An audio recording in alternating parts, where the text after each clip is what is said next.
Het Cambuurjournaal wordt mij mogelijk maken door KKFH Kozijnen, nieuwnieuw.com Herenmode en Vierdag Vermogensbeheer.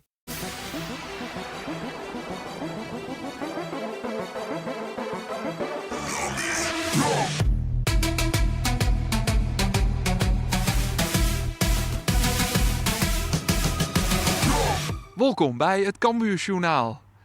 Als je moa's de gedien je hebt een doggen naar boeten joggen, is het deze dagen een beetje hetzelfde als dat je naar Cambuur joggen. Je verwacht je er in het voor een hele hoop van, maar het valt dochs aan. 4 nederlagen op Riegen al en een 12e plak. Cambuur 3 de play-offs mist erin. Daarom griept Henk de Jong in. Sint Telstar zal hij ontreden met 4 verdiegenis. Bepaald net des Henk de Jongs, maar hij mat. Ik vind het noodzakelijk dat we toch zien dat we de goals minder snel zien krijgen, minder makkelijk. Het is soms doet het niks. Het is er hartstikke goed voor en dan lees je erin. Maar het is geen garantie. Want wat mij zien hult eigenlijk, of u zien, want ik doe het met het hele team, is dat ik aan de bal vergt dat heel over voetbal. Dat kerst er net in een week in krijgen. Dat gaat net zo. Er zit normaal een voorbereiding in en misschien bij dit systeem al langer. Want toen moest die bal ik weer van achter naar voren krijgen, want het is alleen maar de verdediging. Nou, en daar hebben we dat net in. Maar het is nou wel noodzakelijk. Sint Telstar mist Cambuur behoorlijk wat spelers. Jongens die al langer blessure binnen, zoals Michael Breij. Maar daarbij komen ook Roberts Ulrikis, die het interlandverplichting had met Letland. En topscorer Milan Smit, die het scorst binnen. Zij binnen er net bij het Sint Telstar. En dus wordt de 2-mans onval vormen. Door Agustin Anello, de hierling van Sparta, en Remco Balk. Balk is wel vaker een centrumspits bij Utrecht. Maar ja, dit is ook door de omstandigheden. Hè. De missen een hoop jongens. Wat een P. Lino de hele voorhoede wie, dat is er net. Dus we moeten wat bedenken waar het lukt en waar we iets creëren kunnen. Er komt heel tijd meer jeugd terug bij het eerste van Cambuur. Deze weken kregen Ljouwerter Matthias Narti een contract. En verleden week, zijn jong AZ, maakte Tony Jonker zijn debuut. Een echte Ljouwerter jongen, 18 jaar nog maar. En hij maakte zijn debuut in het eerste van Cambuur. Ja, dat is zeker wel heel erg mooi. En vooral omdat ik ook gewoon hier uit de stad kom. Ik kon normaal gesproken gewoon op de tribune staan. En nu sta ik gewoon zelf op het veld, dus ja, dat is wel hartstikke mooi. Je hebt altijd hier op de tribune, op de Noordtribune gestaan? Ja, af en toe is Noord, af en toe is Zuid, maar we staan meestal wel gewoon op de tribune, ja, altijd wel bij Cambuur ook gevoetbald. In de jeugd gewoon vanaf onder voetbalschool eigenlijk, ja, tot nu. Dus ja, dat is wel heel mooi dat ik gewoon vanuit daar eigenlijk nu hier ben. En ja, gewoon proberen gewoon het mooiste van te maken. Hoe was dat om je competitiedebuut te maken vorige week? Ja, dat is natuurlijk heel mooi. Je werkt er natuurlijk hard naartoe, je bent elke dag aan het trainen.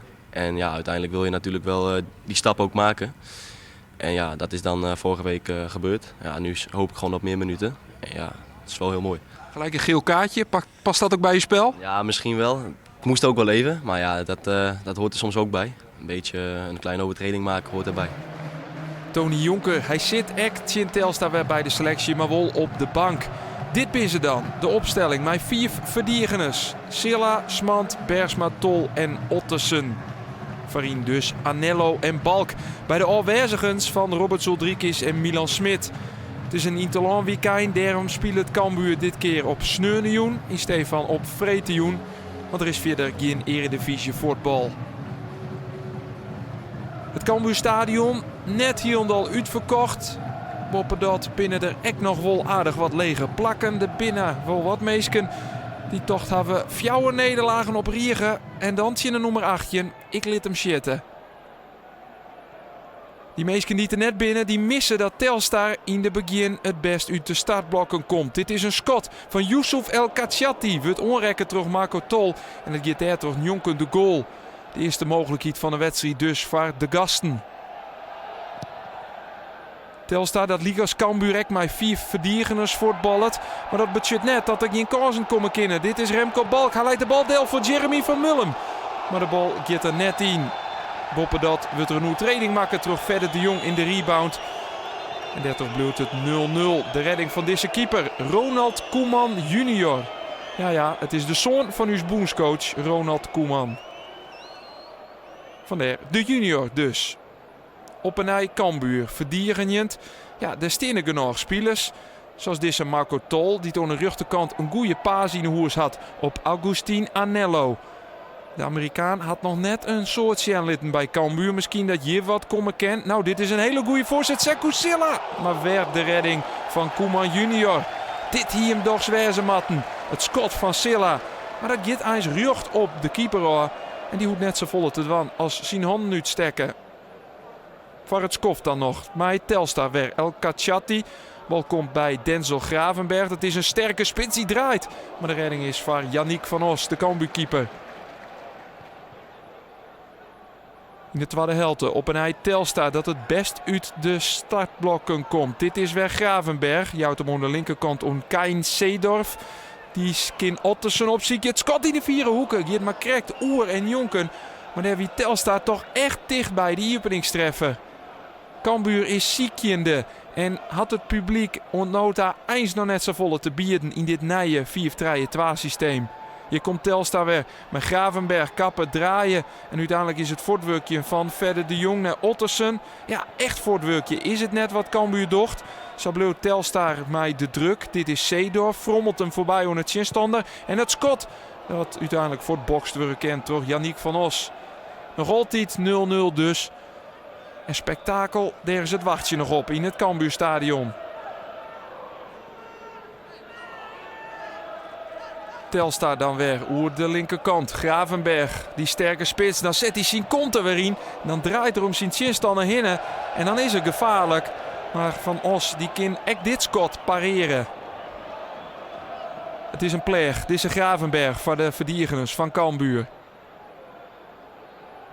Na een kwartier in de tweede helft liet ik de Ljouters haar in onvallend opzichtje. En dit is een schot van Remco Balk dat hij wat kreeft mist. En dus had Koeman junior er net zo volle moeite mee. Sjochtek Ulrich Landvreugd, de trainer van Telstar. Hij speelde in het seizoen 92-93 ook nog van Cambuur. Op het middenveld is het Van Kaam met de goede actie. Er leidt wat rond, er zit muziek in. De paas op Matthias Natti die het invallen is. Maar hij komt net goed uit. En hij krijgt de bal net op een goal. De kans dus voor de invaller Matthias Natti die er tagaliek maar 4 bekooistra inkwam is. Beide jonge jongens. En diezelfde Natti komt hier aan de bal. Houdt hem binnen. Dat doet er heel goed. En wat een prachtige stekpaas. Dit is Remco Balk. Is dit de openingstreffer? Ja, daar is hij. Daar is hij dan lang omlet in de 73ste minuut. Het is Remco Balk met zijn 6e doelpunt van het seizoen. Die het Cambuur op voorsprong zet. Maar wat een mooie assist hier van Matthias Natti. Een prachtige dieptepaas. Gimboetenspul voor Balk. En de onvaller die shit de bal keihard efter Koeman junior. En dit is een opstekker die het Cambuur vol broeken kent. De ploeg van trainer Henk de Jong wil terug. Hier is Natti weer. Vindt aan de linkerkant Sekou Silla. Die had wat rondte. Silla met Scott. Maar dat bal gaat in het zietnet. Uiteindelijk wordt in Jonken tikt. Terug de keeper van Telstar. Cambuur had het even te pakken. Nee, de voorsprong. Dat slacht de koer op het publiek. Dat verder wel wat tam is. Maar nee, dat doelpunt wel wat opleeft. Dit doelpunt van Telstar, dat gaat net terug. Want Youssef El Kachati maakt een oetreding op Floris Mand. Hier jouwt er een beuk in de reg. Dat mij zelfs net. En dat had skietzuchter Rob Dieperink goed constateren. Een slotoffensief, dat is wat Telstar nog nodig had. El Kachati, daar is hij weer, jouwt de bal voor.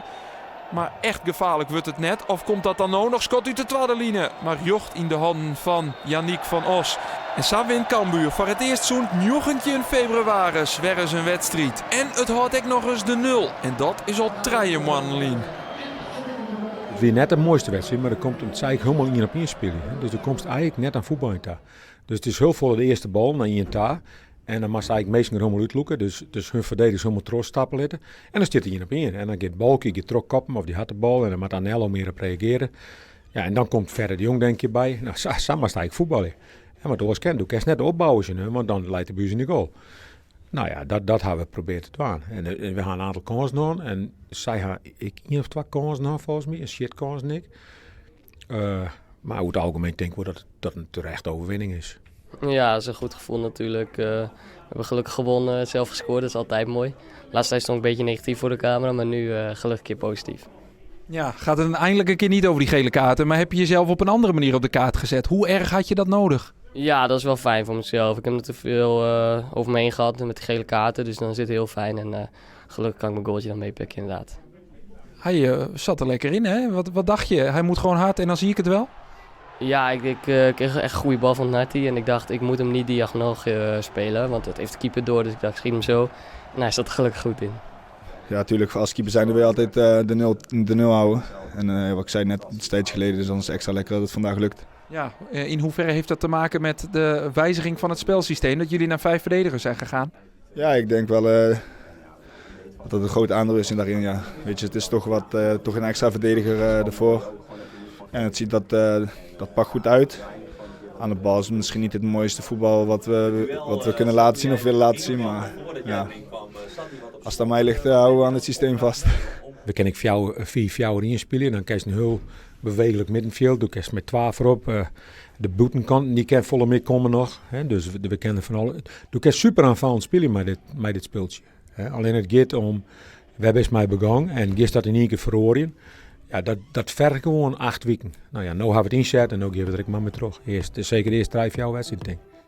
Door de oerwinning klimt Cambuur naar het linker riegje. Het zit op dit stuit op het 10e plak. Het 9e plak jouwt nog jocht op play-offs en dus zullen de Ljouters nog wat omheen matten.